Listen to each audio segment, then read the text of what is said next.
Hello everyone, कैसे हो आप सब लोग। आई होप कि आप सभी बहुत अच्छे होंगे। तो आज की वीडियो में हम लोग यहाँ पे बात करेंगे अपने फार्मास्यूटिकल इनऑर्गेनिक केमिस्ट्री के इंपॉर्टेंट क्वेश्चंस के बारे में, जो कि आप लोग को इस साल 2026 के सेमेस्टर एग्जाम में देखने को मिलने वाले हैं। अब देखिए, यहाँ पे इन क्वेश्चंस को अगर आपने यहाँ पे पढ़ लिया तो ना सिर्फ आप अपने एग्जाम में पास होगे, बल्कि आप लोग को यहाँ पे डेफिनेटली बहुत अच्छे मार्क्स देखने को मिलेंगे। और अगर आप लोग की किस्मत अच्छी रही तो इससे ज्यादा आप लोग को एग्जाम में कुछ देखने को मिलेगा भी नहीं। अब देखिए, यहाँ पे डेफिनेटली एक दो क्वेश्चन तो एक्स्ट्रा आएंगे, लेकिन आपको पता है उतना ऑप्शन भी रहता है। अगर आपको अपना क्वेश्चन पेपर पता हो तो आपके क्वेश्चन पेपर में ऑप्शन में भी कुछ चीजें आती हैं।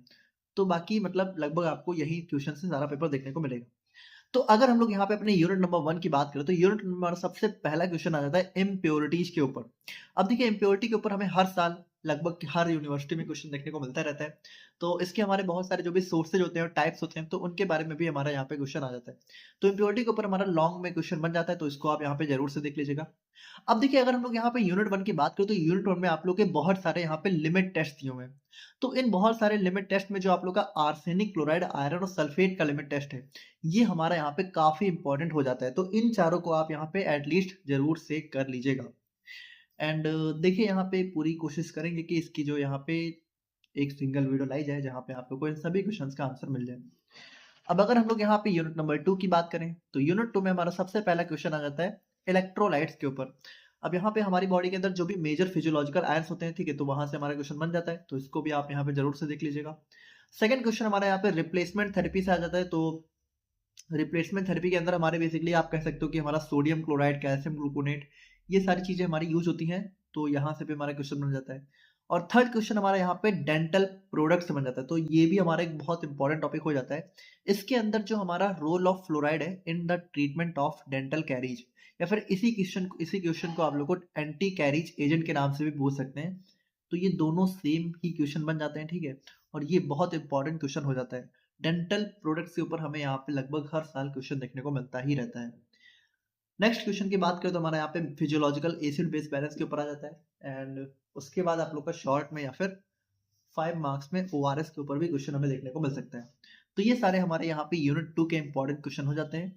और अगर हम लोग यहाँ पे यूनिट नंबर 3 की बात करें तो यूनिट 3 में हमारा सबसे पहला क्वेश्चन बन जाता है गैस्ट्रिक एसिडिफायर्स के ऊपर। अब देखिए, यहाँ पे कभी कभी आप लोगों से जो है यूनिट 2 में आइसोटोनिक सॉल्यूशंस के ऊपर भी क्वेश्चन पूछ लेते हैं। अब यहाँ पे ना देखो, जो आइसोटोनिक सॉल्यूशन है ये बेसिकली फार्मास्यूटिक्स में ज्यादा देखने को मिलता है, बाकी इनऑर्गेनिक केमिस्ट्री में भी पूछ लिया जाता है। तो इस टॉपिक को आप पढ़ लेना।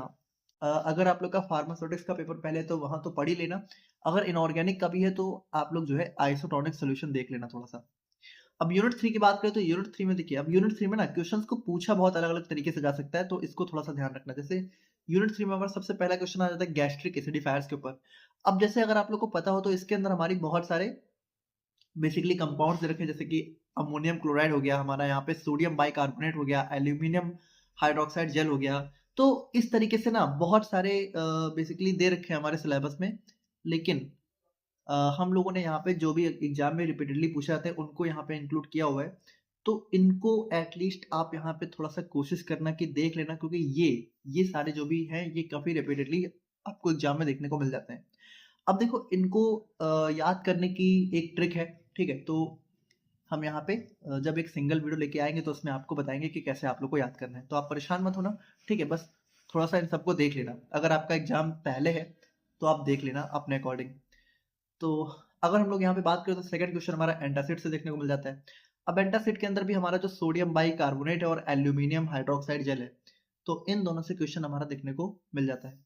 थर्ड क्वेश्चन की बात करें तो हमारा यहाँ पे एंटी माइक्रोबियल एजेंट्स के ऊपर आ जाता है। तो इसके अंदर भी हम लोग यहाँ पे बात करें तो जो इसका मैकेनिज्म ऑफ एक्शन है ये कई बार एग्जाम में देखने को मिला हुआ है, तो इसको जरूर से देख लीजिएगा। एंड इसके अलावा अगर हम लोग यहाँ पे बात करें तो जो हमारा हाइड्रोजन परऑक्साइड है, पोटेशियम परमैंगनेट है, बोरिक एसिड है, क्लोरीनेटेड लाइम है, तो इन चारों के ऊपर हमें कई बार जो है क्वेश्चन देखने को मिल जाता है, तो इन चारों को थोड़ा सा देख लीजिएगा।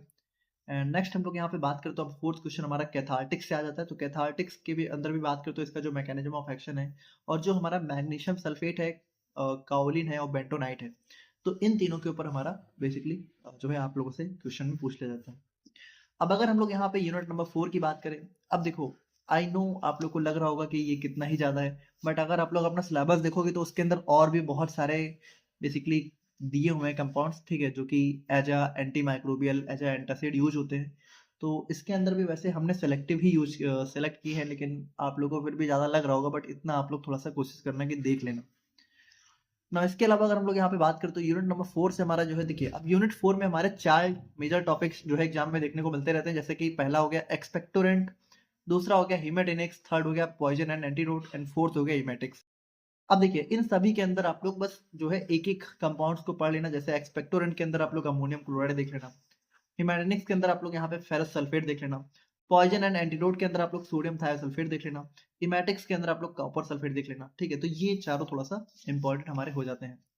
एंड फाइनली अगर हम लोग यहाँ पे बात करें अपने यूनिट नंबर 5 के बारे में, तो यूनिट 5 में हमारा बेसिकली यूनिट 5 हमारी पूरी रेडियो फार्मास्यूटिकल्स के ऊपर ही है, और इसके अंदर हमारे 2 क्वेश्चन बन जाते हैं, और इन्हीं दोनों से हमारा ज्यादातर क्वेश्चन आता है। सबसे पहला क्वेश्चन आप लोगों से डायरेक्टली ऐसे पूछ सकते हैं, define radio pharmaceuticals.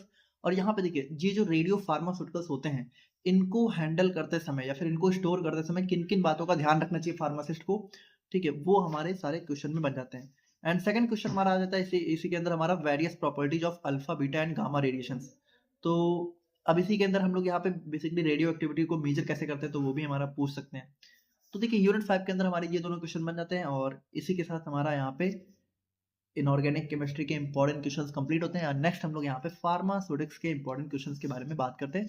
Most probably video आज ही रात तक अपलोड हो जाएगी, तो थोड़ा सा वेट करिएगा। बाकी कोशिश करेंगे कि इसका भी एक सिंगल वीडियो लाया जाए एचईपी की तरह। मिलते हैं नेक्स्ट वीडियो में, तब तक के लिए थैंक यू सो मच।